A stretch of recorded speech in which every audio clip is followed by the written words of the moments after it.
Bonjour à tous et bienvenue dans La Légende. Dans La Légende, c'est l'émission qui retrace l'histoire de vos émotions. On parle de cinéma, de jeux vidéo, de musique, de manga. Et aujourd'hui, on va parler d'une légende. Parmi les légendes, le regretté Leiji Matsumoto.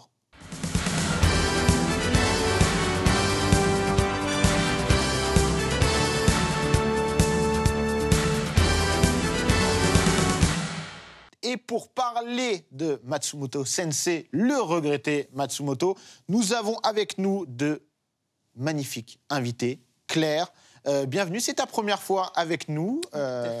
Bienvenue du Webring Leiji France. Donc, francophone, c'est très important. Donc un regroupement de fans de l'œuvre de Matsumoto, du coup.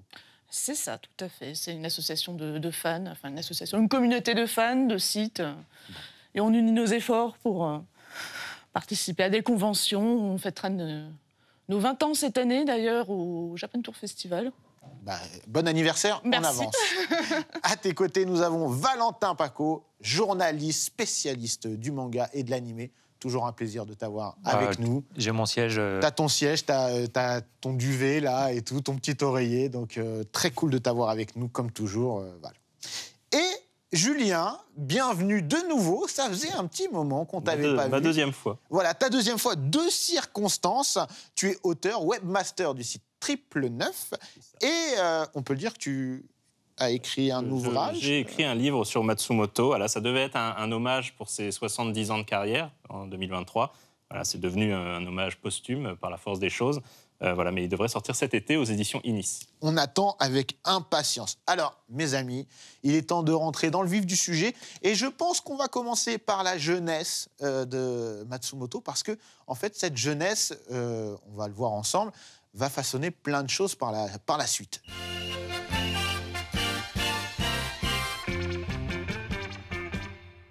Qui veut commencer sur la jeunesse de Matsumoto Sensei ? Bon, allez, je me lance. Allez, en tant qu'ancien de l'émission, donc Matsumoto, il est né en 38, donc il a connu la Seconde Guerre mondiale, il a connu l'occupation. Son père était d'ailleurs dans l'armée, pilote d'essai dans l'armée de l'air. Je me permets, il était véritablement pilote, parce qu'il y a des fois où on nous dit qu'il travaillait sur les avions, mais il n'était pas pilote. Non, il était vraiment un pilote. Il a commencé dans l'école des officiers et il a gravi les échelons. Donc peut-être que son premier jour à l'armée, il n'était pas pilote, mais oui, il était pilote. Il était formé en tant que pilote c'était déjà entre 19 et 21. Un vétéran en fait, de l'aviation. Et il était, avant la guerre, en fait, il était pilote d'essai pour Mitsubishi sur voilà. Il a été rappelé dans l'armée pour devenir chef d'escadre et former des nouveaux pilotes. D'accord. Ok. C'était important de le rappeler, puisqu'il y a des voix dissonantes. Non, c'est important. Moi, je souligne juste, il a été formé par une mission française d'aéronautique au Japon entre 1919 et 1921. Donc, c'était un ancien pilote même. Oui. Donc, mais c'est important, on va le voir, parce que c'est, comme je le disais un petit peu en préambule, tout ça va façonner tout le reste de la vie de Matsumoto et son imaginaire. Complètement. Un des points clés du Leijiverse, des messages du Leijiverse, c'est la guerre, c'est mal. Je pense qu'on peut pas le dire de manière plus simple et plus frontale. Son père est rentré plus que désabusé et de la guerre elle-même et du traitement, le traitement entre d'être le survivant. Oui, il se sentait un peu coupable c'est pas qu'il sentait, on lui a fait ressentir. Hein, c'est plus ça, quoi. Oui, c'est ça, oui. Comment on lui a fait ressentir que... On lui a fait ressentir qu'il aurait dû mourir au combat et ne pas tomber au champ d'honneur, un peu. Ouais, c'est moins glorieux, c'était moins glorieux, en tout cas, de revenir vivant plutôt que de mourir. Il y avait ça, il y avait aussi le côté, lui, donc il est pilote, mais il veut pas travailler avec les avions de l'occupant, donc il va changer complètement de métier. Donc ça va faire une baisse dans les revenus de la famille. Sa mère, qui est institutrice, il me semble, c'est un professeur en tout cas. Là, j'avoue que je ne sais pas. Qui est à l'époque, c'est très rare, une femme qui travaille, une femme mariée qui travaille. Donc ils ont des revenus modestes. Et tout ça, ça va façonner effectivement l'universalisme de Leiji Matsumoto. La lutte, il faut abolir les classes sociales, il faut aimer tous tes prochains, quels qu'ils soient. Et parce qu'il va être très jeune pendant la guerre, il va connaître les bombardements, etc. Mais c'est surtout l'après-guerre, en fait. Les répercussions de l'après-guerre, c'est quelque chose qui va prendre frontalement. C'est ça, Julien, peut-être, qui... Oui, la famille Matsumoto est vraiment, après-guerre, dans une situation d'extrême pauvreté. Lui, il voudrait être pilote, mais bon, comme il est myope, ça ne va pas être possible. Il aimerait ensuite être ingénieur et créer des avions, mais il n'y a pas les moyens de lui payer les études pour. Donc finalement, ce qui lui reste, c'est le dessin. C'est sa troisième grande passion. Et heureusement pour lui, ça va bien marcher. Mais voilà, la situation familiale est vraiment compliquée. Et une grande partie de... quand il part, après, on avance un peu dans le temps, mais vers 56-57, il part à Tokyo pour devenir mangaka et en faire son métier. Il a juste de quoi se payer le billet de train, l'aller simple pour y aller. C'est beau, hein. C'est un peu le saut de la foi à ce moment-là. Ouais. Mais alors, avant d'en venir là, tu disais le manga, c'était un peu... Enfin, le dessin, c'était sa troisième passion. Il va y venir très tôt également. C'est incroyable, en fait. Je ne sais pas si dès l'école primaire, donc il dessine, et il crée un cercle de doujin, donc un cercle de dessin amateur. Mais ils créent un cercle, c'est-à-dire qu'ils font des statuts, une association. Moi, je mangeais des bonbons et je jouais au foot avec les copains, quoi. J'ai pas monté une association. Voilà. Te dire, c'est incroyable. Et il dessine plein d'histoires. Il copie des œuvres, il s'inspire, il fait plein de choses. Et c'est à 15 ans qu'il va participer à un premier concours. Et là, Julien nous montre... Voilà, son premier manga publié dans un magazine. Donc, à 15 ans. À 15 ans, Les Aventures d'une abeille. Donc, le magazine est daté de février 1954, mais parce qu'au Japon, il y a un décalage entre la date du magazine et sa sortie, donc il est sorti en décembre 1953. Donc voilà, Les Aventures d'une abeille, une histoire... un des récits favoris de Matsumoto dans son enfance, c'est Maya l'abeille. Donc on sent une grosse influence. Mais parmi le jury de ce concours, il y a un certain Osamu Tezuka qui se dit « Ah, ce petit gars-là, à Kyushu, dans le sud, il est intéressant, je devrais peut-être aller le rencontrer. » Et ça va être ensuite le début d'une amitié qui va durer... Alors, on va s'arrêter sur Tezuka. Tezuka, c'est une de ses influences aussi durant sa jeunesse. Claire, tu peux peut-être nous en parler. C'est quelque chose qui l'a... il va être beaucoup influencé par le trait de Tezuka, effectivement. Comme tout le monde à l'époque. Mais je veux dire, c'est quelque chose de fondamental. C'est ça, ça se retrouve... on a quoi comme manga, notamment Submarine Super 99, où vraiment on a l'impression de voir du Tezuka. C'est assez touchant, finalement, parce que on sent l'influence, on sent l'hommage.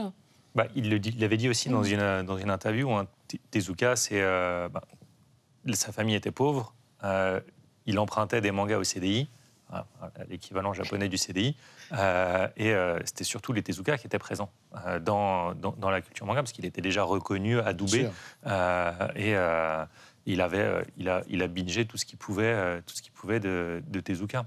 Et c'est là où il revenait le plus. Donc il y avait ce lien, et c'est incroyable de se dire, le destin est aussi quelque chose de très fort dans l'œuvre de Leiji. En fait, le destin chez Leiji, c'est incroyable. C'est-à-dire, des fans de Tezuka, ton premier concours où tu participes, Tezuka est un des membres du jury, donc c'était dans le magazine Manga Shonen, et il dit lui il est bien, on va en faire quelque chose. Alors comment ça se passe? Parce que 15 ans, il remporte le prix, il est publié, il est repéré par Tezuka, comme Valentin le disait, c'est quand même limite déjà un aboutissement pour un gamin. Qu'est-ce qui se passe à ce moment-là, la rencontre Matsumoto-Tezuka comment ça se passe entre les deux? Alors, en fait, grâce à cette première expérience de publication, Matsumoto va pouvoir faire un peu vivoter de son dessin en faisant des strips dans les journaux locaux. Il reste toujours... il est toujours à Kyushu. À Kyushu, il n'a pas encore... C'est l'île la plus au sud du Japon, pour ceux qui ne situent pas forcément. C'est à 1000 km de Tokyo. On 999 km, ça serait un beau symbole. Et en fait, voilà, et il a 17 ans quand un week-end, Tezuka débarque chez lui, débarque dans l'association qu'il a fondée avec d'autres jeunes mangaka, pour un peu les tester, les faire dessiner. Attends, c'est ouf quand même. Ouais. On parle de Tezuka, vraiment le pape du manga. Il arrive, il débarque dans la petite association il est plus collégien à l'époque, il est peut-être lycéen. Il arrive comme ça, normal, quoi. Et il arrive, et pendant le week-end, il passe 2-3 jours dans une auberge de Kyushu à dessiner.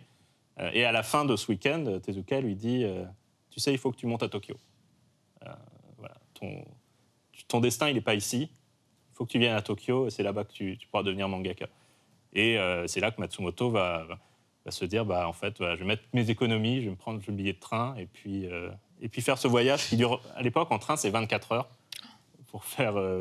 c'est complètement fou. Kokura, Tokyo, et avec, ce qu'il raconte, c'est plusieurs traversées dans des tunnels sous-marins, il y en a pas mal au Japon, et à chaque fois, voilà, de longues sections qui sont plongées dans le noir complet, et où il s'imagine, il dit je suis en train de voyager dans l'espace. Et ça, c'est des sentiments qui lui reviendront 20 ans plus tard, au moment de dessiner Galaxy Express. Ce voyage en train vers l'âge adulte, à travers l'espace. Voilà. Donc ça, c'est il ne va pas l'abandonner à Tokyo. Hein. Il va le... C'est un mentor. On peut dire que c'est un mentor. Enfin, c'est un ouvreur de porte, en tout cas. Qu'est-ce qu'il faut de plus pour le considérer comme un mentor ? C'est-à-dire, il le repère, il va le voir sur son île, il débarque dans son assaut et il dit écoute, ta vie, elle n'est pas là, elle est là-bas. Si tu veux devenir mangaka, je trouve que c'est quand même... c'est comme si Zidane, il venait me voir pendant que je joue au foot, tu vois ce que je veux dire ? Il n'est pas venu. Mais bon, c'est pas grave. Et en fait, Matsumoto va rencontrer des gens qui... Un concept qui revient souvent dans l'œuvre de Matsumoto, c'est les compagnons du destin, le fait des amis qu'on se fait et qui restent pour la vie. Donc Tezuka, c'est ce cas de figure, mais il va rencontrer aussi Shotaro Ishinomori, qui est né exactement le même jour que Matsumoto, mais à l'autre bout du Japon. Donc tout de suite, ils ont une connivence et ils vont rester amis aussi. Tous les trois, Tezuka, Ishinomori, Matsumoto, à l'époque, on ne parle pas encore d'otaku, on dit un maniacs. Ils disent on est les trois maniacs parce qu'ils essaient de... Ils achètent au marché noir des bobines de films pour pouvoir se faire des projections entre eux. Enfin, voilà, ça leur vaut des problèmes avec la police parce que la police les soupçonne de vouloir ouvrir un cinéma clandestin. Ils sont arrêtés. C'est assez rocambolesque. Ils font un peu les 400 coups.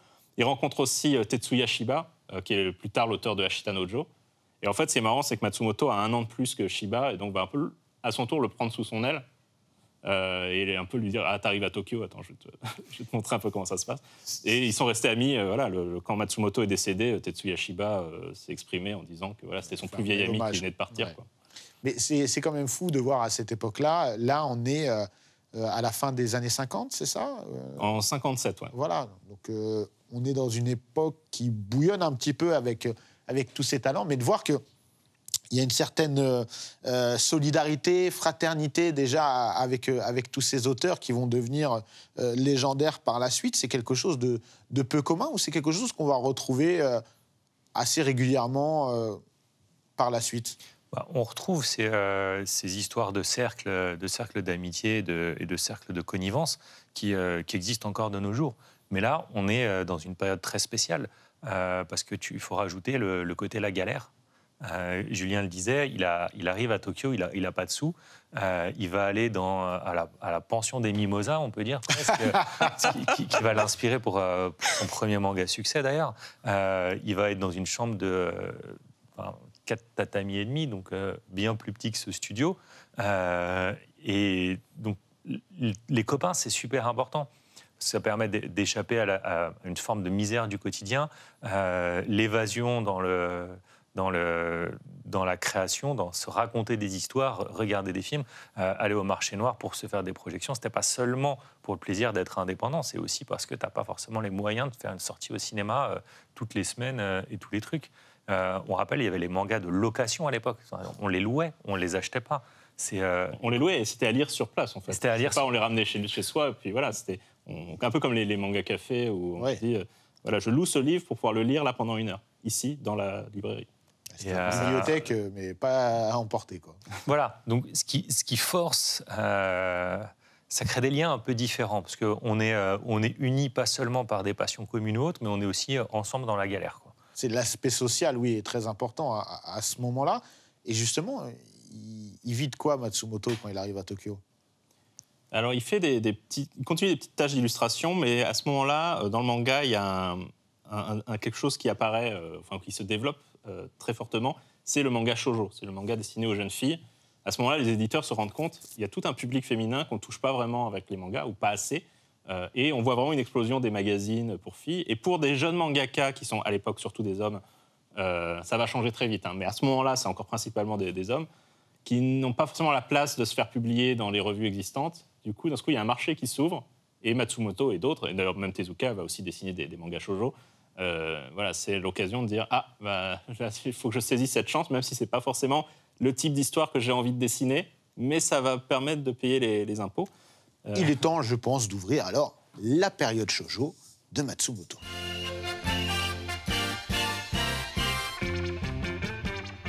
Ça va être donc sa période shoujo. Mais comme tu le disais, c'est pas Terazawa aussi qui avait fait du shoujo à cette époque-là, il me semble. Hein. Mitsuru Adachi aussi a fait du shoujo. Il fallait que tu le places. Je suis obligé. Fallait que tu le places. J'avais un défi, j'ai tenu, j'ai résisté plus longtemps que d'habitude. Non, mais si on se remet encore dans un tout petit peu de contexte historique, aujourd'hui, on a plein de magazines. Il y a des magazines de prépublication hebdo, mensuels, bimestriels, physiques, en ligne.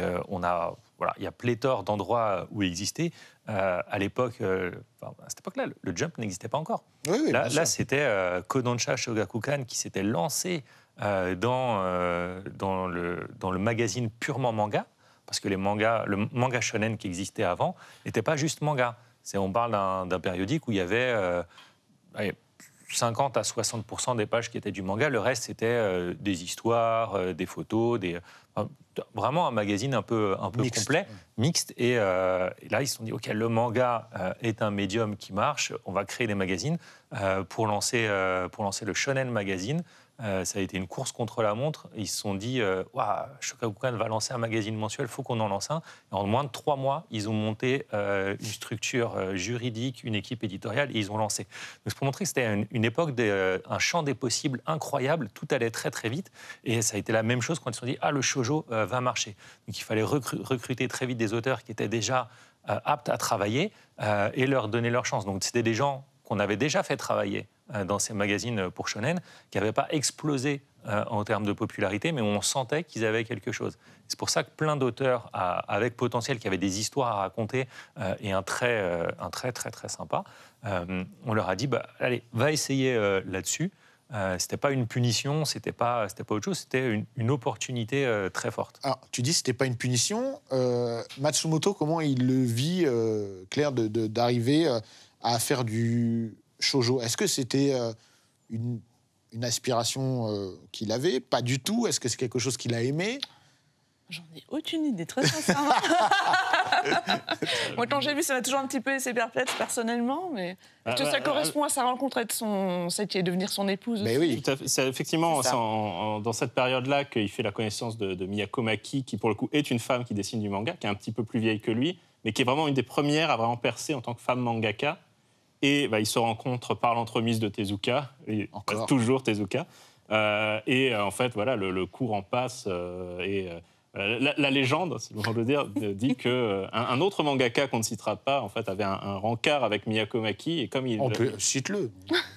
Tezuka lui-même, et que comme il était un peu intimidé, il a dit Matsumoto, viens avec moi, sois un peu mon ailier pour ce rencard, parce qu'elle aura sûrement aussi une copine et tout qui va venir. Et en fait, le courant est passé entre Matsumoto et Miyako Maki, et pas du tout avec Tezuka. Donc, et ils se sont mariés après en 61, et ils ont... à ce moment-là, Matsumoto, en fait, ça va un peu beaucoup l'aider, parce qu'il le dit lui-même, il le disait, essayer de se mettre à la place d'une jeune fille, d'une jeune héroïne, ce qu'elle pense, qu'elle ressent, essayer de représenter ça de manière crédible, il avait beaucoup de mal. C'était quelque chose qui... il faut voir qu'au Japon, le rapport homme-femme déjà à l'époque était compliqué. Compartimenté, exactement. en particulier à cette époque. Et la place de la femme dans la société japonaise encore plus à l'époque, était différente. On était encore majoritairement à des écoles pas mixtes. Hein. Il y a des chances. Et on est encore à la fin des années 50. Et le fait de se mettre à travailler avec Miyako Maki, il signe des mangas MM Productions, donc Matsumoto Maki, où le Maki prend un peu le leadership sur l'histoire, tout ça. Matsumoto est plus là en soutien sur le dessin. Et ils vont produire pas mal de choses tous les deux comme ça. Matsumoto, dès qu'il a l'opportunité de se mettre à dessiner plutôt des petits animaux mignons, notamment son chat, Mikun, qui va apparaître après dans toute son œuvre, et plutôt raconter ce type d'histoire. Il y a un livre qui est sorti à cette époque qui s'appelle L'Incroyable Voyage, il y a eu des films et tout. Mais au Japon, c'est un gros carton. Et Matsumoto se dit « Ah, ça, je peux faire des histoires shoujo où c'est des animaux mignons qui ont des aventures à la recherche de leur maître. » Et ils vont en faire toute une tonne d'histoires sur ce modèle-là. Et paradoxalement, c'est aussi à ce moment-là où il a un trait, notamment quand il dessine des personnages féminins, qui va finalement un petit peu garder aussi, qui va faire évoluer, mais qui, on va dire, c'est à ce moment-là qu'il trouve un peu son style. C'est la raison pour laquelle il renie pas non plus cette période shoujo, où il dit « Ça m'a entraîné à dessiner des femmes ». Et ça, c'est quelque chose qu'il dit, j'ai gardé dans le reste de mon œuvre, en fait, cette habitude de dessiner des femmes avec des longs cheveux et des choses comme ça. Et si j'avais pas dessiné du shoujo pendant 10 ans, parce que finalement, de 58 à 68, il fait quasiment que du shoujo, peut-être on n'aurait pas eu Metel, on n'aurait pas eu tous ces personnages qui ont un héritage shoujo très fort. Oui, clairement. Et c'est pour ça que je fais un peu le parallèle avec Terazawa au niveau des personnages féminins. On voit des personnages, même s'ils sont différents chez Terazawa, mais élancé, avec des longs cheveux. On a un petit peu ce canon-là à l'époque. Ils vont rencontrer un succès dans le shoujo. Alors, d'estime peut-être, c'est pas le carton absolu. C'est pas à ce moment-là que que leurs noms vont être gravés. Enfin, Elsie, elle était déjà connue et reconnue, mais lui, son explosion de popularité arrive un peu après. D'ailleurs, il change son nom entre-temps. Il signait de son vrai nom Akira Matsumoto avant, et au milieu de cette période shoujo, il trouve son pseudonyme Leiji, où il y a 60 explications pour ce pseudo. Tous les gens qui ont un pseudo aiment bien aussi raconter des différentes histoires. Je pense qu'elles sont toutes vraies. De toute façon, c'est lui qui les raconte. Donc, c'est souvent le dernier zéro qui ressort. C'est le zéro, samouraï de l'infini. C'est aussi la lumière. Il a donné plein de... Alors, on peut dire la dernière, parce qu'Akira aussi veut dire samouraï. Et donc, il trouvait que c'était un petit peu daté, Akira, et que ça ne représentait pas sa perception. Tout à fait. Et puis là, ce qu'il voulait, lui, le symbole du temps, le zéro, c'est l'infini, c'est la boucle temporelle où on est tous dans cette espèce d'histoire qui se répète. Et encore une fois, la guerre, c'est quelque chose c'est une bêtise humaine qui se répète de manière cyclique. Et ça serait bien qu'on arrive à casser ce cycle. Et donc tout ça, c'est quelque chose qui lui tient à cœur. Et donc au moment où il trouve son identité graphique, il trouve aussi son identité artistique. Et c'est ce petit changement qui va arriver. Oui, parce que ça amorce aussi une envie, on va dire, sur ces thèmes de prédilection. On va dire qu'il y a une trinité de thèmes de prédilection. C'est à ce moment-là où on sent qu'il veut arrêter le shoujo pour partir vers cela. Julien, c'est ça qui est assez impressionnant chez Matsumoto, c'est on pourrait presque parler d'obsession, parce que ces thèmes, ils sont là très très vite et ils restent tout du long de son œuvre. Dans 60... Donc il y a le western, on peut dire, la guerre science-fiction. Et la science-fiction. C'est vraiment des choses qu'il va réussir à mélanger. Qu'il va mélanger, et après il va rajouter une quatrième roue à sa voiture, qui est le côté, la tranche de vie, les galères de... Il disait, j'ai pas envie de raconter des histoires de surhommes, j'ai envie de raconter des histoires de personnes qui ont besoin de manger et de dormir. Alors on voit ces petites histoires de galère de côté, son quotidien d'étudiant. Oui, c'est vrai. Et du coup, par contre, un truc qui va vraiment... une opportunité qu'il va savoir saisir, c'est en 68, il y a un personnage qui existe déjà, qui a été créé par un autre mangaka qui s'appelle Kosoku Esper. C'est un personnage de série de tokusatsu, donc série live avec des effets spéciaux, des monstres en costume, tout ça. Voilà, et des bioman. Une sorte d'ancêtre de XOR. Ce genre ancêtre de Power Ranger, XOR, voilà. Et c'est la mascotte de Toshiba, en fait. Et le mangaka qui a créé ce personnage, il l'a dessiné pendant 5 ans, il a envie de passer à autre chose, mais le personnage reste assez populaire, et donc l'éditeur du manga, c'est Shueisha, cherche quelqu'un pour reprendre ce personnage et voilà, continuer à le dessiner. Et là, Matsumoto va dire « Ok, c'est peut-être pas mon personnage, c'est peut-être pas mon truc, mais c'est une opportunité d'aller dessiner dans une revue shonen. Il faut que je saisisse cette chance. » Et en fait, c'est Kosoku Espère, c'est un moment donné où Matsumoto a l'occasion un petit peu dessiner pour des garçons, beaucoup plus qu'il pouvait le faire jusqu'à maintenant, sur une série régulière. Et le magazine où est publié Kosoku Espère, donc c'est pas encore le Shonen Jump, mais quand Shueisha lance Shonen Jump, Kosoku Espère, c'est une des premières séries en fait qui est dans le Shonen Jump. Dans les Matsumoto, c'est un des premiers à être publié, et ça va lui permettre en fait d'enfoncer la porte pour dire hey, « je fais pas que du shoujo, hello, c'est moi ». Et comment c'est perçu? Comment cette prépublication est perçue? C'est un manga qui... Sa version du personnage, c'est la version dont on se rappelle. Finalement, le créateur du personnage est un peu oublié, et ça va être lu par plein d'étudiants. Et ce qui est marrant, c'est qu'à un moment donné, Kosoku Espère affronte un monstre qui a très clairement inspiré le design d'un des anges de Evangelion. Parce que Hideaki Anno, certainement, lisait Kosoku Espère dans Shonen Jump, certainement à cette époque. Donc on voit que même si ce n'est pas une série très connue, d'ailleurs, elle n'est jamais sortie en français...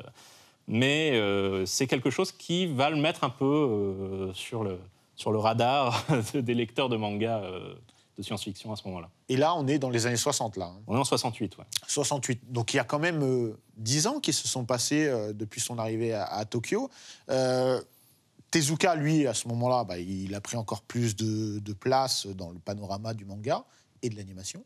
Est-ce que Matsumoto, il est à la place qu'il mérite à ce moment-là, où il se dit « j'ai pas encore eu l'impulsion qu'il faudrait pour ma carrière ». Alors, difficile de se mettre dans sa tête exactement. Je ne sais pas si c'était de l'orgueil qui le motivait, mais en tout cas, il avait encore son histoire à lui à raconter. Oui, au-delà de l'orgueil, il avait ses histoires à raconter. Donc, comme disait Julien, il était obsédé par ça. C'était vraiment, il voulait raconter. Donc, il continuait à travailler sur des projets. L'histoire raconte qu'il a fait plein de propositions aux éditeurs qui souvent refusaient. Non, trop de SF, c'est pas ça qui marche en ce moment. Qu'est-ce qui marchait d'ailleurs à l'époque? Quel est le genre de prédilection à la fin des années 60? Il y a plein de genres que Matsumoto essaye parce que c'est populaire. Les histoires de sous-marins, à ce moment-là, il y a une mode de l'histoire de sous-marins. Et donc, il fait la sienne, Submarine Super 99, qui a un petit succès d'estime. Ouais. Mais on voit le dessin, c'est encore très tezukiен. Voilà. On va dire c'est un de ceux qui s'en sortent pas trop mal en faisant du pseudo... L'histoire sous-marin qui marche très bien à l'époque, c'est Blue Submarine 6, qui est un gros carton, et qui est déjà l'auteur de ce manga avait fait une autre histoire de sous-marin quelques années avant qui avait encore aussi bien marché. Matsumoto, c'est un des rares qui arrive à faire un petit nom sur ce créneau-là. À cette époque, il y a aussi Speed Racer, alors en japonais Mac Go Go Go, qui a été adapté après par la suite. Et donc, il fait une histoire de course automobile qui ne marche pas du tout là pour le coup, donc ça reste un essai raté. Donc voilà, il essaye de se positionner sur un peu les créneaux. Et là où il va avoir une ouverture, c'est on lui propose de dessiner pour une publication qui se lance et qui fait du manga pour hommes adultes. Avec un côté... Voilà, donc ça va être fripon, ça va être... pour dire ça poliment. Et Matsumoto, encore une fois, à ce moment-là, il veut vraiment sortir du shoujo. Et ça fait 10 ans, il veut faire autre chose, quoi. Il avait peur d'être enfermé aussi. Voilà, et donc il se dit, OK, je prends le job, je vais le faire, mais son dessin tezukien, ça ne convient pas du tout pour ce genre d'histoire. C'est trop enfantin, entre guillemets, par rapport... C'est en décalage avec la... Et donc il va un peu s'imposer, il va auto-casser son style, il va s'imposer de dessiner différemment. Une grosse influence que Valentin faisait remarquer tout à l'heure, c'est Monkey Punch, qui va sûrement beaucoup l'influencer là-dessus. On a le manga Sexaroid qui est posé là-bas. C'est le manga, justement, de science-fiction sexy qui va faire. Le nom est rigolo. C'est très Barbarella dans l'esprit, parce qu'une autre influence qu'il cite, c'est justement Barbarella, Jean-Claude Forest. À cette époque, Matsumoto dit écumer les librairies étrangères à Tokyo pour justement s'imprégner de styles différents qui vont le sortir de sa zone de confort, du style tezukien, de regarder ce qui se fait ailleurs. Donc, il va s'inspirer des comics, il va s'inspirer de Barbarella, de Vampirella. Il va ingurgiter tout ça et se réinventer graphiquement avec Sexaroid. Alors, ce n'est pas encore le dessin de Matsumoto qu'on connaîtra plus tard, mais c'est le moment... C'est une étape clé, ouais. Mais on voit l'évolution qui est très intéressante dans le style graphique de l'héroïne de Sexaroid. Au tout début, elle a vraiment ce petit côté shoujo, avec ses grands yeux de biche, peut-être un petit peu timorée, et après, elle va virer complètement femme fatale, et c'est assez sympa. Mais est-ce que c'est pas ce que tu dis, Claire, est-ce que c'est pas justement la mutation de style Si, c'est ça, tout à fait. On la réellement, voit bien on la voit sur Sexaroid, c'est... Une prise de confiance éclosion, aussi. C'est assez drôle. Hein. Matsumoto qui au début peut-être n'osait pas aller trop loin, voilà, et puis progressivement, force de dessiner le manga, il devient de plus en plus direct, même si très souvent il reste assez, il veut pas montrer les choses frontalement. Il suggère. Donc les longs cheveux de l'héroïne, ça lui permet de dissimuler et d'être, il y a juste une jambe qui dépasse. Voilà, il a pas tout pris à Monkey Punch, hein, il a laissé à Monkey Punch la gaudriole, il a dit non, ça c'est bon, tu le fais, je vais rester plus poétique, plus éthéré dans ma représentation, mais oui, là, son trait évolue. Il y a aussi un côté un peu libérateur sur...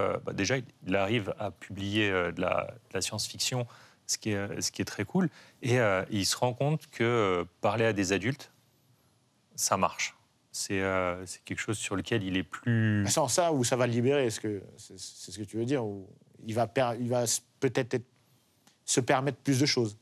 Je pense que c'est plus facile de raconter des histoires. En fait, les histoires qu'il avait envie de raconter sont plus faciles à expliquer avec un ton adulte, avec des personnages déjà adultes qu'il va pouvoir exploiter, qui vont avoir des meurtrissures, qui vont avoir des galères. Je veux dire, à part Princesse Sarah et Rémi sans famille, c'est difficile de faire un gamin qui galère énormément. C'est pas le truc le plus commun qu'on voit, et donc il va aller sur cet axe-là un petit moment, et c'est quelques années après qu'il va avoir son premier grand succès. C'est en 72, non? C'est quand il va gagner le prix le prix Kodansha. culturel Kodansha, tout à fait, avec une série qui s'appelle Otoko Oidon. Alors, ce qui est marrant avec... Là, c'est vraiment un tournant pour moi. C'est un véritable tournant dans sa carrière et même dans son orientation artistique. Quand j'écrivais justement mon livre, j'avais interviewé un mangaka qui s'appelle Eldo Yoshimizu, qui est l'auteur de Ryuko, et qui est un grand fan de Matsumoto, et qui disait, voilà, pour lui, c'était vraiment avec Otoko Oidon où il a commencé à avoir des fans. Des gens vraiment qui... Avant, c'est des gens qui pouvaient apprécier son travail, mais qui lâchaient après, par la suite, sur ses autres œuvres. Et en fait, il avait déjà une série un an avant, en 71, qui s'appelait Ganso Dai Johan Dai Monogatari, donc la grande chronique ancestrale des 4 tatamis et demi, qui est l'histoire d'un jeune de 19 ans qui débarque de Kyushu, qui va vivre dans une pension miteuse, dans une petite chambre. Mais où a-t-il trouvé cette inspiration? Vraiment, il a beaucoup d'inspiration, je trouve. C'est pas totalement autobiographique, mais clairement, voilà, il s'inspire quand même de son propre vécu. Mais ça reste assez adulte. C'est dans une revue pour adultes. Il y a pas mal de scènes érotiques et de choses comme ça. Mais il va se dire, je pourrais décliner finalement cette idée sur quelque chose de plus familial. Voilà. Et donc, ça va être Otoko Oidon, qui est plus une comédie sur un jeune qui galère, qui essaie de préparer les examens, mais qui doit travailler en journée en même temps. Donc, il fait les cours du soir, et du coup, le lendemain, il est claqué. C'est là où la tranche de vie devient aussi importante pour lui. C'est ça. Et ça va... Qui tombe amoureux et ça marche jamais. Ça marche jamais. Soit parce qu'il a mal compris la situation, soit parce qu'il commet une gaffe. Voilà, il s'essuie les pieds par accident sur le manteau de la fille. Enfin, il lui arrive toujours des trucs. Et finalement, ce qui est très touchant dans Otoko Oidon, encore un manga inédit en français, c'est qu'il y a un cercle d'amis qui se crée autour de ce personnage qui s'appelle Nobota Oyama. Le premier Oyama de l'univers de Matsumoto, il y en aura d'autres. Oui, il y en aura quelques-uns. Et en fait, ce personnage, malgré ses galères, il a des voisins dans cette pension qui vont devenir des amis. Il y a le patron du restaurant de la Maine en bas de la rue qui, des fois, lui file à manger gratis parce que, voilà. Il y a la logeuse qui considère un peu comme son fils, donc il n'arrête pas de se prendre le bec, mais au final, elle est toujours là pour le tirer d'affaire. Enfin, voilà. Et donc, il y a quelque chose de très humaniste, en fait. Parce qu'il y a un côté, malgré les galères, on est ensemble et puis on va s'en sortir ensemble. Ouais, ça aussi, ça fait référence à son arrivée aussi à Tokyo, donc c'est intéressant. Et donc, ça va entrer en résonance avec le public. Il y a pris Kodansha, voilà. Et après, à partir de là, d'un seul coup, il est le mangaka à suivre, quoi. Ouais, il a une autoroute, il va être très prolifique. Et puis, on est obligé d'avancer un petit peu, mais il y a Yamato qui va arriver, où là aussi, ça va être une étape importante dans la carrière. Voilà, t'as encore 2 heures pour ça. Non, malheureusement, non. Peut-être l'un de vous peut faire une version courte, parce que si c'est moi qui raconte, ça va prendre des heures. Claire, tu veux prendre la parole sur Yamato? Je ne suis pas du tout spécialiste de Yamato, mais Alors, c'est pour toi. Je vais essayer de la faire courte pour le respect du timing de l'émission. Yamato, il est rentré sur le projet. À la base, il devait être en charge des designs des vaisseaux. L'histoire l'a branché, tout lui plaisait. Il s'est investi de plus en plus jusqu'à devenir, officiellement, il est nommé réalisateur sur ce film d'animation qui va être un carton, sur cette série d'animation, pardon, qui va être un carton dans le temps. Parce que sur le premier coup, ça ne va pas marcher. En face, il y avait 3 chaînes à l'époque. En face, sur le même créneau horaire, il y avait Heidi. Voilà, Heidi a gagné. Hein, Surprenant. Sur cette première diffusion, Heidi a gagné. Et c'est après, avec les rediffusions, que les gens se sont rendus compte du message, de l'intérêt. D'ailleurs, ça a été tanké. La première diffusion n'a pas été jusqu'au bout par rapport au nombre d'épisodes qui étaient prévus. Mais ça a été... Voilà, la boule de neige a mis un petit peu de temps à grossir. Par contre, quand ça a grossi, ça a été une explosion incroyable. Et pour moi, c'est là, après, où on va se dire que, justement, ce genre-là peut cartonner. Ça remet... bon, déjà, on a ce premier vaisseau spatial qui va définir une grande partie de son univers, mais ça remet une pièce sur « Ok, tu as le droit de faire ça », parce que quand il a gagné le prix Kodansha, il y avait déjà le manga Gun Frontier, c'était la même année, qui n'était pas un franc succès. Non. Et qui va être adapté 72, bien après, en animé. Bien plus tard, mais donc ça lui avait déjà ouvert une porte. Mais le Japon, l'industrie est très pragmatique et cruelle. Ça marche très bien, voilà. Continue. Ça marche pas, désolé, arrête. Tu peux faire autre chose, mais le stop, il arrive très très vite. Hein. Et donc là, ça lui donne l'opportunité de se lancer sur d'autres projets et des projets vraiment à lui. Parce qu'encore une fois, Yamato, ce n'est pas son histoire. Alors là, on va pouvoir aborder la Trinité aussi, hein, on va dire les œuvres qu'on a le plus connues en France. C'est maintenant, on s'y attaque.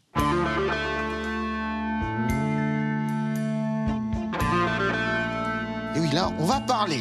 Alors, on va passer un petit peu de temps, c'est normal, parce qu'en France, c'est comme ça qu'on a connu Matsumoto, on va dire qu'il a été popularisé, démocratisé. On a Galaxy Express, évidemment, 999 ou 999 ? Vous préférez quoi ? Moi, je dis 999. En France, en général, on dit 999. Ouais, et au Japon, c'est 39. Ils disent 39. C'est pour ça, d'où le site 999. En fait, c'est à cause de la bande-annonce de Adieu Galaxy Express, la bande-annonce française, où je ne sais pas pourquoi le narrateur dit « Oui, rejoignez Mettel à bord du 999 ». Et ça m'a marqué, et donc j'ai appelé mon site comme ça. Voilà. Et on a évidemment Albator et Queen Emeralda aussi. C'est les œuvres où vraiment qu'on a d'abord connues en animé. Quelle œuvre arrive en premier dans la chronologie? Le premier, c'est Albator qui arrive en France. En France, c'est Albator. Ouais. C'est Albator qui arrive très tôt, en tout cas dans l'animation japonaise en France. C'est une œuvre majeure, une œuvre qui arrive tôt dans la chronologie des diffusions. C'est pas la première, hein, mais c'est... Non, c'est après Goldorak et Candy, et Albator commence sa diffusion en France en janvier 1980. Voilà. En 80, et c'était Récréa 2. Ouais. Récréa 2, c'est annoncé, même, si je dis pas de bêtises, il y a un teaser qui est... Petit film annonce de décembre 2019 avec Ed Dorothée. Ça, c'est complètement fou, c'est-à-dire qu'ils ont dit, il y a une nouvelle série qui arrive, on vous met quelques minutes du truc et tout. Donc c'était considéré comme un événement déjà, on savait que c'était quelque chose d'important. Il faut voir on est dans l'après-Star Wars, donc les histoires d'aventures spatiales avec des vaisseaux et tout, c'est quelque chose qui est dans l'air du temps. Et donc oui, je pense qu'ils savent, effectivement, ils se disent, là, on a un truc qui va bien marcher, quoi. Alors, on reviendra sur la France juste après. Albator, au Japon, c'est un carton instantané? Ça fonctionne bien, mais c'est quand même très en deçà de ce que va être Galaxy Express. Au Japon, c'est vraiment Galaxy Express qui est le gros carton, la locomotive, j'ai envie de dire. Sans jeu de mots. Hein. Voilà, finalement, presque au Japon, Albator est considéré comme un personnage un spin-off de Galaxy Express. Ouais, et après, aussi, si nous, ça n'arrivait pas en même temps, au Japon, les deux mangas étaient en même temps. Galaxy Express et Albator, ils ne devaient pas dormir beaucoup, Lady, mais... Sans compter Queen Emeraldas. Alors, le manga d'Emeraldas, c'est arrivé après, mais Albator et... Captain Harlock et Galaxy Express, les deux mangas étaient publiés en même temps. Il les a lancés en même temps. Et qu'est-ce qui fait que au Japon, Galaxy Express est plus notable, on va dire, que Captain Harlock, même si ça reste très important aussi. Qu'est-ce qui fait que le public a eu cette petite préférence? Bonne question. Alors, je peux te dire pourquoi moi j'ai cette préférence, parce que je partage la même. Il y a... la poésie est plus... Le spectre des messages est plus large dans Galaxy Express.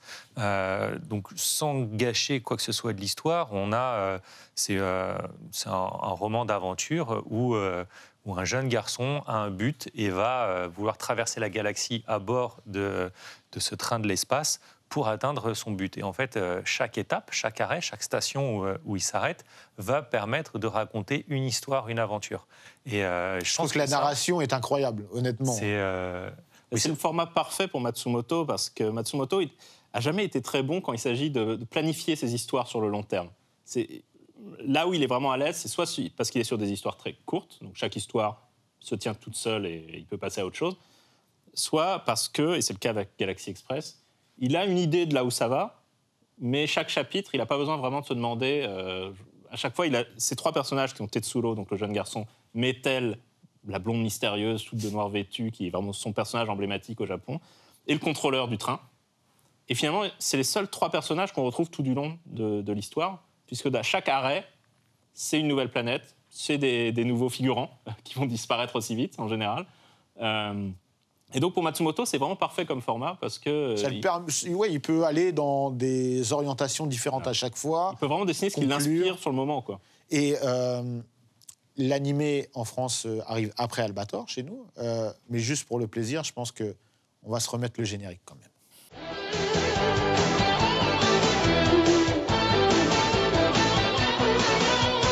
Galaxy Express 999, super train de l'espace, vol vers l'infini. Galaxy Express 999, tu changes les humains, mais leur donne la folie. Devenir immortel a toujours fait rêver, et pour le devenir, les hommes sont prêts à tout. C'est un plaisir non dissimulé, ce générique, on est bien d'accord? C'est incroyable. Il n'a rien à voir avec ceux japonais, et pourtant, pour moi, il continue de résonner. Ah, moi, il résonne dans ma tête. C'est le même chanteur que Ken le Survivant. Bien on sûr. connaît bien le style. Voilà. Mais oui, mais tu vois, là où sur le Japon, on va être sur un truc plus jazz, plus mélancolique, plus lisse, là, on est sur un truc très, très péchu. Limite, t'as envie de courir pour pas rater ton train, tu vois. C'est ça. Ça te vend une série d'actions, finalement, alors que c'est plus un conte philosophique, Galaxy Express. Exactement. Et on va revenir sur ce que ça raconte après, hein, l'œuvre globale, parce que c'est une émission, non pas sur Albator, non pas sur Galaxy Express, mais sur Matsumoto, même si on aurait pu faire un dans la légende Albator. Donc, pour revenir sur Albator en France, on le rappelle, à l'époque, donc Récréa 2, pour les enfants, alors qu'il y a des portées philosophiques, comme on le disait, même dans Albator, qu'on ne saisit pas forcément étant enfant. Et pourtant, ça va être quelque chose de très populaire. Très populaire pour plein de raisons. Déjà, il n'y a pas de vraie concurrence sur le même créneau. Pour les mêmes raisons que Goldorak, d'ailleurs. Hein. On va raconter une histoire bien plus adulte que le reste des programmes qu'on donne aux enfants à cette époque. C'est le moment où il y a plein de gens, de notre génération qui disent on était content de ne pas être pris pour des idiots juste parce qu'on était enfant. En face, c'était Casimir. Hein. D'ailleurs, c'est pas le même... C'était des thèmes beaucoup plus adultes qu'on ne retrouvait pas ailleurs. Donc là, on nous raconte des histoires vraiment top dans un setting, là, pirate de l'espace, même si dans le premier Albator, il est présenté comme étant un terroriste, on explique pourquoi il est mal vu. En fait, c'est un héros. On perçoit tout de suite ce côté héroïque. En termes de charisme, Oui. c'est le design de Le Harlock. cache-œil, la cape, la balafre, il y a tout qui fait que... je me rappelle même qu'il y avait, j'avais des jouets, je ne sais pas si vous vous rappelez, en plastique qui s'étirent comme ça.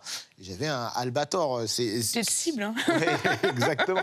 Non, mais c'était fou de voir, en fait... Il y a énormément de marchandising. Ouais. Il y a eu des publicités pour des glaces, il y a eu des masques de carnaval. Enfin, c'était... Même une des magazines. Il y a eu une grosse Albator mania. Est-ce qu'on peut Il y a eu une génération Albator. Hein. On est, clairement, Ça en a donné une émission, d'ailleurs, hein, Génération Albator. C'est comme ça que j'ai découvert Albator, personnellement. Ah oui. Bah oui, j'ai loupé... J'ai pris train en marche, du coup. Non, j'ai pas vraiment assisté aux diffusions télévisuelles de l'époque, mais j'avais croisé de temps en temps à l'écran. Il m'avait fait très forte impression, quand même, et j'étais incapable de retrouver les émissions ensuite. Effectivement, quand il y a eu les générations Albator... Donc, fin des années 90. 98-99. D'accord. Oui, Là, donc assez tard, entre guillemets, dans la C'était chronologie. très tard, c'était tellement assez nostalgie, mais finalement, il y a tous les jeunes de ma classe, on était 16-17 ans, on avait accroché, on se disait, mais limite, les dessins animés d'époque, c'était meilleur, c'était bien mieux que ce qui se passait. Oui, parce que Génération Albator, je crois qu'ils avaient diffusé les films, il me semble. Non, Génération Albator, le premier, en 98, ils ont passé le tout premier épisode de Albator 84. D'accord. Et en 99, c'était une nouveauté, du coup on était fiers, parce que c'était inédit, mais il me semble bien que c'était le dernier épisode d'Albator 78, qui n'avait jamais été doublé ni diffusé. Tout à fait, exactement. On n'avait jamais eu la fin, et c'était la première fois qu'il était diffusé, mais c'était pas diffusé à Noël ou... C'est à Saint-Sylvestre. C'est ça, à Saint-Sylvestre. 24 décembre, en plus c'était le soir, je crois. Non, c'était le 31 décembre. Hein. Ouais, On s'est enregistrés. Ah oui, ça c'est... Oui, pardon, pas Noël, oui, 31 décembre. C'était à minuit. Non, c'était je sais plus, en deuxième partie de tard. soirée, peut-être. Oui, sur France 3, je crois. C'était pour les grands, en fait. Déjà, c'était pas pour... Non, mais c'est intéressant. Parce que celui-là avait une visée un peu nostalgique. Donc celui-là était assumé pour les grands. Et on avait compris aussi, entre-temps, l'erreur de programmation de dire ces dessins animés égales pour enfants. On fait encore plein d'erreurs de nos jours. Hein. On dit romance, c'est pour les filles. On continue, on persiste dans l'erreur malgré tout. Mais voilà, sur certaines, on progresse. Et donc oui, dessin animé n'est pas forcément égal pour enfants. Amis des Oscars, si vous pouvez nous entendre, merci. Mais c'est très intéressant en fait que tu aies découvert ça à ce moment-là, parce que ça veut dire aussi que c'est resté important Albator pour la France et pour le public français. Ah oui. Parce que c'était plus de 10 ans après quasiment 20 ans après la première diffusion, puisque c'était 80 la première diffusion. Après, ça a été multi-rediffusé. Galaxy Express, pour revenir, moi, je l'ai découvert sur la 5, il me semble. Donc, c'était milieu des années 80, fin 80, quelque chose comme ça. Sur la 5, c'était en 91 ou 92. Ah oui, quand même. Ah ouais. C'est le moment où j'ai découvert vraiment le Lagiverse, c'était avec ça. Enfin, je viens de garder des très fortes impressions et assez peu de souvenirs. J'avais 7 ans à l'époque. Hein, mais je me rappelle qu'il y avait des épisodes qui me terrifiaient de Galaxy Express. Mais même dès le début, avec le conte, c'était incroyable. Mais après, plus tard, j'ai découvert que c'était sur Télévisateur 2, une émission où il y avait... On fait un gros bisou à Cyril, évidemment. Cyril je ne ratais pas un numéro de Télévisateur 2. Et ils avaient passé Albator 84. Oui, et c'était les premiers à le diffuser, le 84, non? Non, c'était déjà une rediffusion. C'était déjà une rediff. Sur la 5, c'était 84 aussi. La série était d'abord passée en France en 84, d'où le Albator 84. Alors qu'au Japon, la série date de 82, donc on s'y perd un peu. Elle date de 82, mais c'est un préquel. Donc c'est ça. De 78. C'est pas vraiment un préquel. Techniquement, c'est compliqué chez Matsumoto. C'est un monde parallèle, on va dire.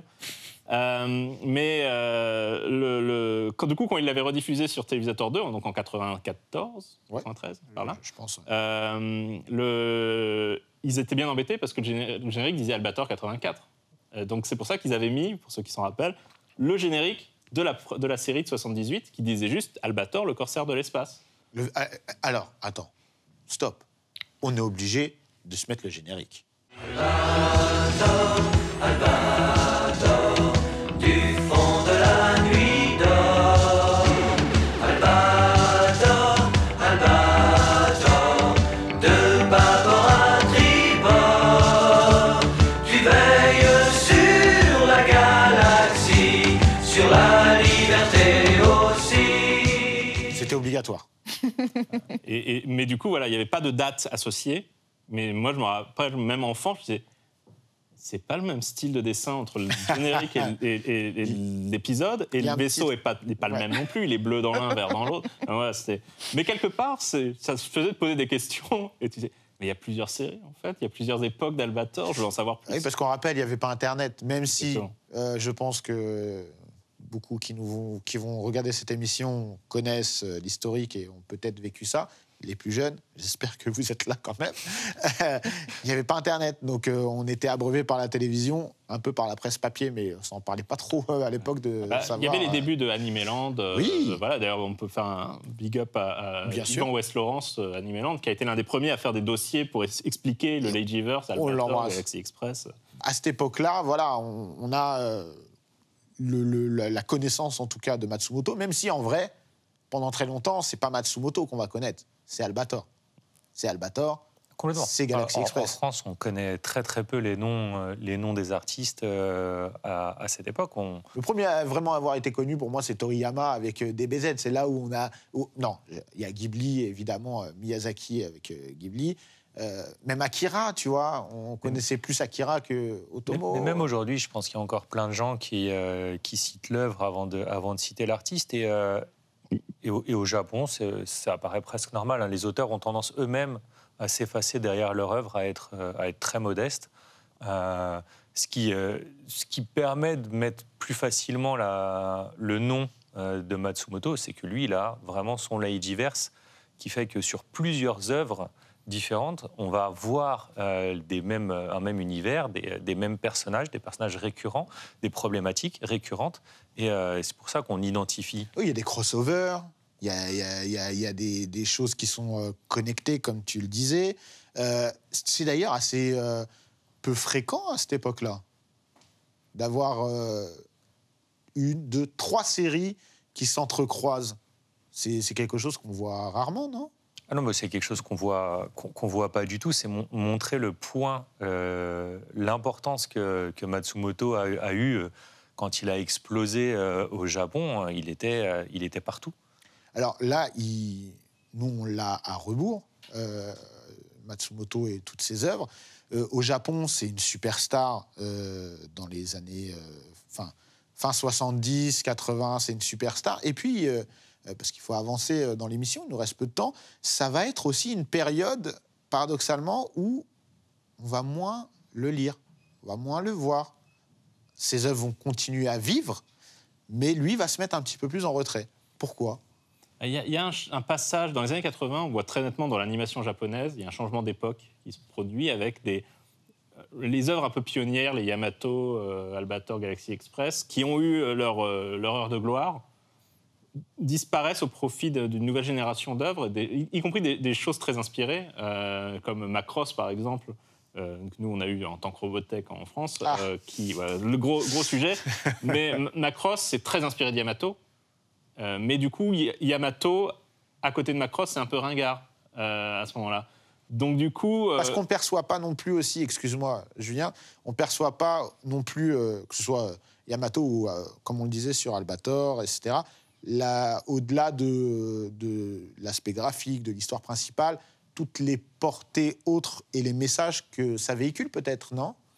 Je pense que c'est juste que, mine de rien, les modes évoluent très vite. Les gens qui regardaient Albator dans les années 70, dans les années 80, ils sont rentrés dans le monde du travail, ils sont passés à autre chose, et les nouvelles générations qui arrivent derrière trouvent que c'est le truc de leurs parents, voilà, et donc ça les intéresse moins. Et Matsumoto lui-même le disait, j'ai senti qu'il se passait un truc, les séries que j'avais dans des magazines étaient interrompues, voilà, ça a été un peu la période, genre, oups, qu'est-ce que je fais maintenant ? Et finalement, il va un peu bien le prendre, entre guillemets, puisqu'il va se mettre à dessiner des choses très personnelles, des mangas très différents de ce qu'il faisait. Il fait toute une série sur Léonard de Vinci, par exemple. Oui, et puis après, il va faire aussi... alors, ce qui est assez intéressant, c'est que c'est un passionné de culture européenne, notamment, allemande aussi, d'opéra, et il va travailler sur des choses, sur Wagner, par exemple, le compositeur, et sur des adaptations d'opéra, etc. C'est ça pour toi le switch où il se dit je vais partir dans des choses où... Le fait de ne plus avoir, on va dire, cette pression d'être omniprésent sur les écrans le libère aussi un petit peu. Il n'a plus rien à prouver à ce moment-là. Donc il peut faire des projets qu'il n'avait jamais eu le temps de faire, notamment l'adaptation de l'Anneau des Nibelungen en manga. C'est quelque chose qu'il a envie de faire depuis 30 ans. Qui sera le premier manga sur Internet. En tout cas, l'un des tout premiers. Ouais. D'accord. Aujourd'hui, ça paraît tellement courant avec Manga Plus et tout. Bien sûr. Mais on est en quelle année, ça alors, la version web de l'Anneau des Nibelungen, c'est en 96. 96. C'est quand même novateur. 96-97, en tout cas. C'est tu vois, moi, j'étais plus fin des années 90. Et du coup, ce qui est intéressant, et on l'a dans les volumes sortis en français, où il y a tout le questionnement de Matsumoto, comment on met en page pour que ça s'affiche sur un écran d'ordinateur, parce qu'à l'époque, c'est sur ordinateur, c'est pas sur téléphone. Personne ne s'imagine qu'on va lire qu'on aura des smartphones à ce moment-là. Et donc, voilà, il se pose plein de questions sur la manière de publier l'histoire, de découper l'histoire et tout, donc c'est assez intéressant. Et effectivement, lui, il est toujours... Quand on lui propose quelque chose qu'il n'a jamais fait, il est partant, même s'il est plus tout jeune déjà à ce moment-là, ça lui fait pas peur. Dans les années 80, il a un des premiers courts-métrages, encore un truc inédit en français, Arei no Kagami, qui est l'un des premières utilisations d'images de synthèse dans un animé. Voilà, c'est Matsumoto qui fait ce truc-là. Et voilà, paradoxalement, avec ce qu'on dit là, c'est que ça devient, en tout cas ce type d'animé et ce type d'histoire, etc., un peu ringard pour les générations les plus jeunes. Mais il y a un truc qui va repropulser un petit peu la hype Matsumoto. C'est... il continue de créer, il continue d'être diffusé, il fait des films, des mangas, comme on disait. Mais il y a l'épisode Daft Punk. Ça, c'est plus pour l'Occident, tout à fait, parce que nous, il disparaît. Comme Julien l'a dit, tout ce qu'il continue de faire n'est pas traduit, n'est pas disponible, n'arrive pas jusque chez nous. On a eu Arlott Saga, quand même, qui est sorti de manière un petit peu confidentielle. Oui, mais en rebondissant parce que ouais. c'était Albator, quoi. Mais ça passe plus à la télé, non. Ça fait plus la une des journaux. C'était la marque Albator, voilà. C'est l'Albator, on va sortir. Albator avait eu droit à des trucs dans Paris Match. Ouais. C'était pas rien. Et donc oui, il disparaît du radar chez nous. Et donc deux Français encore, Cocorico à nouveau, fans des enfants de la génération Albator, qui réussissent très bien en musique, le groupe Daft Punk, décide d'aller voir Matsumoto pour lui proposer de faire les clips d'un album concept qui racontait une histoire, et ils veulent que l'intégralité des clips soit réalisée par Matsumoto. Alors, on est à la fin de l'émission malheureusement, mais c'est pour voir vraiment l'ampleur que ça prend et l'impact qu'il a non pas uniquement dans la culture manga, mais dans la culture globale, et même occidentale, et même française pour nous. Mais à l'époque, pour moi, c'était... j'hallucinais, quoi. Daft Punk, qui est un des plus gros groupes au monde, des plus populaires et aussi les plus créatifs, qui s'associe avec... moi, à l'époque, c'était pas Matsumoto, pour moi, c'était Albator, le dessinateur d'Albator, le créateur. Et j'assiste à ça, c'est complètement dingue. Est-ce que cette perception, je pense qu'elle est identique pour nous, Français, mais est-ce qu'au Japon, ça a eu la même aura, le même impact? Est-ce que dans le monde entier, il y a eu quelque chose où on s'est plus dit, non, c'est Daft Punk et pas Matsumoto, ou c'est plus Matsumoto et pas Daft Punk? Alors, aux États-Unis, ça a très très bien marché. Et Galaxy Express avait connu un franc succès en Amérique, donc ça a rappelé l'importance, ça l'a remis Matsumoto au goût du jour. Ça a permis de relancer la machine sur, pareil, des éditions de VHS, des sorties de titres. En Italie, où il est très populaire, je ne sais pas comment ça a été perçu. Est-ce qu'il y a eu des sorties seules déjà dans ces pays-là? Oui, aussi. Je pense qu'il y a... Je ne sais pas si les clips de Discovery et puis le film ensuite Interstellar a eu un effet un peu moteur, mais en tout cas, il s'est vraiment inscrit dans une vague où d'un seul coup Matsumoto revenait avec plein de projets, il y avait des nouvelles séries. En fait, il y a eu un peu la même chose différemment, mais au Japon, des gens pareil qui avaient grandi avec Albator sont revenus voir Matsumoto à la fin des années 90 en disant « faisons des nouvelles séries, faisons des nouvelles choses ».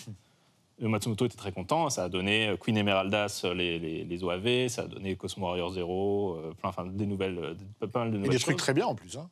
Des trucs très bien, mais sans fin. et du coup, voilà. Et ensuite, on a effectivement le duo Daft Punk qui vient toquer chez lui. Alors, était-il en costume de robot ou pas? La légende veut qu'ils étaient en costume de robot quand Matsumoto a ouvert la porte.